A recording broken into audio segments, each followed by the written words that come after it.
በህይወት ዘመናችሁ ስትኖሩ ለውበታችሁ ምን ያክል ጊዜ ያጠፋችሁ ይመስላችኋል ከእድሜያችሁ ላይ? በተለይ ሴቶች ራሳችሁን ለመንከባከብ ወይም ደግሞ ውበታችሁን ለመጠበቅ ምን ያክል ጊዜ ምን ያክል ገንዘብ ምን ያክል ጉልበት ያባከናችሁ ይመስላችኋል? እና የሆነ ቀን ላይ ያን ሁሉ ነገር እያደረጋችሁ ምናምን ትኖሩና ትሞታላችሁ እና ግን በጣም የሚገርመው ነገር ያን ሁሉ የደከማችሁበት ውበት አንዲት ነገር እንኳን ሳታስቀሩ ወደ አፈርነት ነው የሚቀየረው።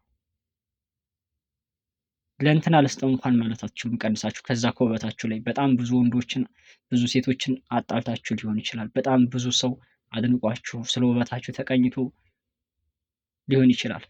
ብዙ ዘፈን ብዙ ግጥም ተጽፎ ሊሆን ይችላል ስለእናንተ። ነገር ግን በቃ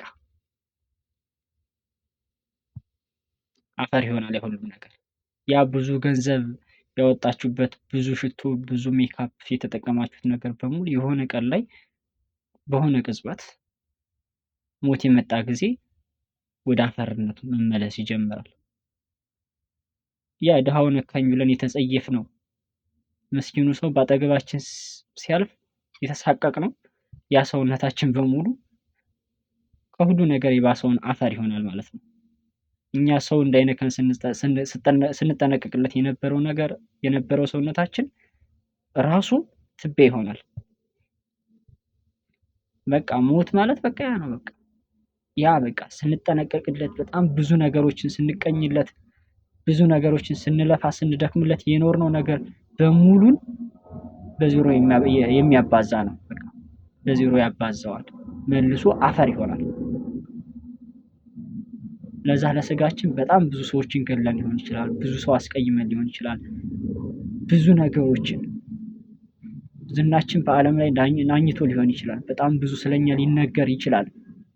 ግን ያ ውበታችን ከሆነ ጊዜ በኋላ አፈ ታሪክ ወይም ደግሞ ታሪክ ብቻ ነው የሚሆነው። በቃ ከዛ በኋላ ከሞትን በኋላ አፈር ነው በቃ። ግዘፍ አካል የለውም፣ ማንም ሊዳስሰው ሊያየው አይችልም።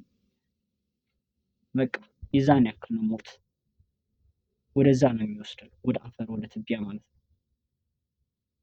ውበታችን ራሱ በጣም ነው በቃ እኔ ይገርመኛል አንዳንዴ እና ይህን ያክል መስታወት ላይ የምንቆመው የትኛውን መልክ አቧራው አልታየን የሚለው ለምንድን ነው? አንዳንዴ መስታወቱ ላይ አፈሩ ያ ትቢያው ቢታየን ምን አለ?